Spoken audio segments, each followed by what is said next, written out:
You've been chasing a muscle that doesn't exist, the inner pec, the holy grail of chest training, the reason you've been doing hex presses with the intensity of a man trying to squeeze coal into a diamond. Let me save you years of wasted time with one sentence. There is no inner pec. The pectoralis major has three heads: the clavicular head at the top, the sternocostal head in the middle, and the lower pec at the bottom.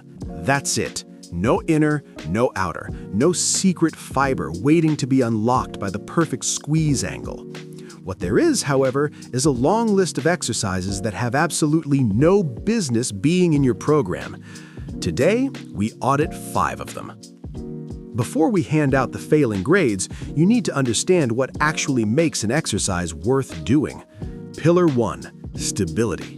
If the movement is shaky, your nervous system gets nervous too. It throttles your force output to protect your joints. Less force means less mechanical tension on the muscle. Less mechanical tension means less growth. It's not complicated. Pillar 2, loadability. Mechanical tension is the only driver of hypertrophy. Progressive overload is the proof that you've adapted, that you've gotten stronger and built muscle. So if an exercise can't be loaded progressively over time, it has no future. It's a dead-end street. Pillar 3, high tension. The burn you feel is not the same as mechanical tension. Burning is metabolic stress. It feels like work. It might not be doing much. What matters is whether the target muscle is under significant load throughout the movement. Pillar 4, range of motion, stretch and peak contraction. The pec needs to be trained through its full range. That means a deep stretch at the bottom where the muscle is fully elongated, and a peak contraction at the top where the muscle is fully shortened. Both ends of the range matter. Miss either one and you're leaving development on the table. These 4 pillars are the audit criteria. Every exercise we review today gets measured against them. Let's begin. Let's start with the exercise that exists solely because someone told you it targets the inner pec. It doesn't, because again, there is no inner pec. The hex press. You lie on a flat bench, press 2 dumbbells together, and perform a press while maintaining that contact. The idea is that squeezing the dumbbells together creates some kind of special inner chest activation. In reality, what it creates is a masterclass in mechanical failure. Here's what's actually happening. In any chest press, the pectoralis major needs to reach a stretched position to generate meaningful tension.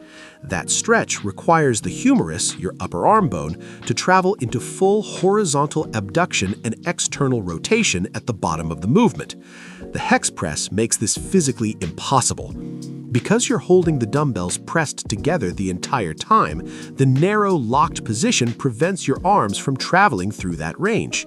You never load the stretch. You never get the pec into the position where it can generate the most tension. And then at the top, the triceps take over. The forced neutral grip combined with the shortened position and increased elbow extension demand reduces pec activation at lockout. So you've skipped the stretch and lost the contraction to the triceps. What exactly is the chest doing here? The answer is not enough. The alternative is the pec deck. This machine exists for one reason: to train the chest through its full range under continuous tension. At the starting position, with your arms extended back, the pectorals are fully elongated. That's your stretch. As you bring the handles together in front of your chest, the pec shortens completely. That's your peak contraction. High tension, deep stretch, full contraction. Everything the hex press pretended to offer. The decline bench is not a bad exercise, it's just completely unnecessary, and that's almost worse. At least bad exercises are entertaining to mock. This one is just sad.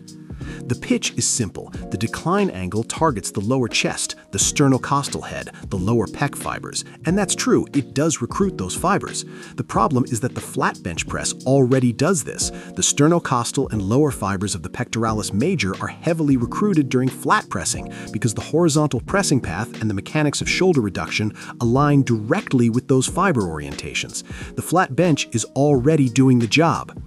So what does the decline bench add? A worse bar path path, a more awkward setup, and the psychological comfort of moving more weight, which feels like progress but isn't. You're not building more chest, you're just tilted. The decline bench fails the loadability pillar not because you can't add weight, but because every kilogram you add to a decline bar is a kilogram that could have gone to a flat bench and done more total work for more total fibers. The alternative is the flat bench press. Maximum stability, maximum loadability, sternocostal and lower fibers fully recruited.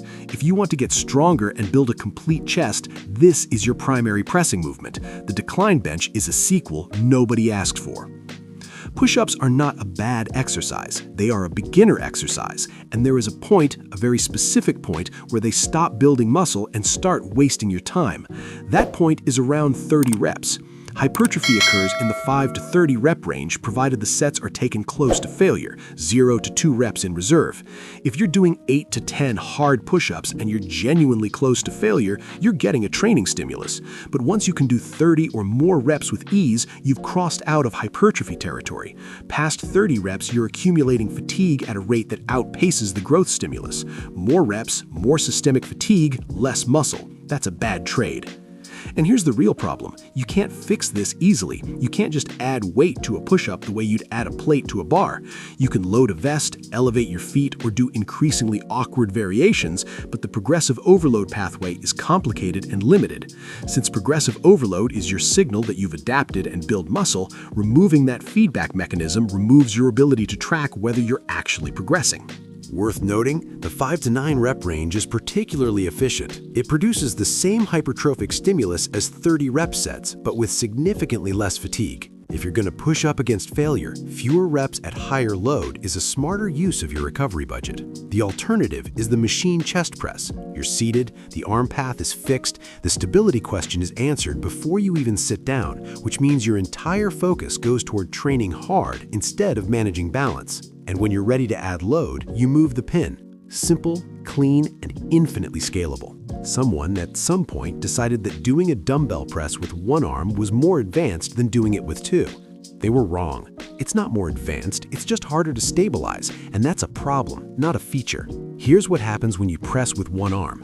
Only one side of your body is loaded. Your torso immediately wants to rotate, tilt, and slide off the bench. Your core has to work overtime to resist that.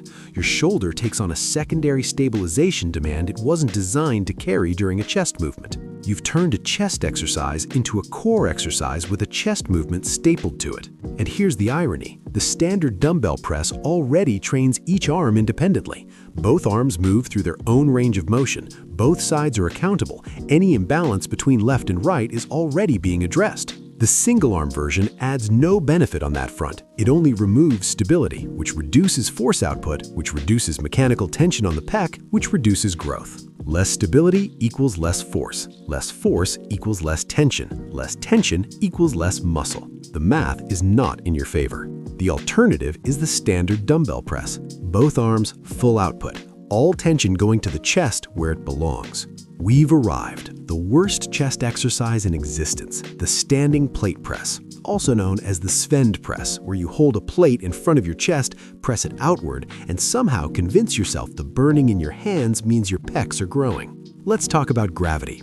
Gravity pulls things down, straight down, not forward, not at an angle, down. For an exercise to load the pectoralis major, you need resistance that opposes the direction the pec is trying to move the arm. Horizontal adduction, bringing the arm across the body. To create that resistance, the load needs to be positioned so that gravity acts against that movement. Lying flat on a bench with a barbell does this. Sitting at a pec deck does this. Standing upright and pressing a plate horizontally outward does not. When you're standing and pressing a plate horizontally outward, gravity is pulling the plate towards your feet. Your front deltoids, the anterior deltoids, are what's actually working, creating a long vertical lever arm to keep the plate from dropping. The chest is not the primary mover here. It's a supporting actor in a front delt isometric hold. You are not pressing against gravity with your chest. You are holding the plate up with your shoulders. There is no mechanical tension on the pectoralis major worth speaking of. There is no stretch, there is no peak contraction, there is no loadability. There is no stability. This exercise fails every single pillar simultaneously, which is an achievement in its own right. The alternative is anything else. Literally anything on this list, including the other exercises we just criticized, is a better use of your time. Here's what you need to walk away with. Good exercises are stable, loadable, and create high mechanical tension through a full range. Deep stretch, peak contraction, both ends covered. Everything else is theater. For volume, most people can recover from roughly 3 to 10 sets per muscle group per week, but that number assumes your sets are hard. We're talking 0 to 2 reps in reserve, 3 to 5 minutes of rest between sets in the same session. Under those conditions, that range is where most people will grow without running their recovery into the ground. It's not a law, it's a guideline built around what the body can actually adapt to. Keep 1 to 3 sets per exercise, stay close to failure, add weight over time. That's the whole system. Stop doing circus acts, stop chasing muscles that don't exist. Build tension, recover, repeat. Class dismissed.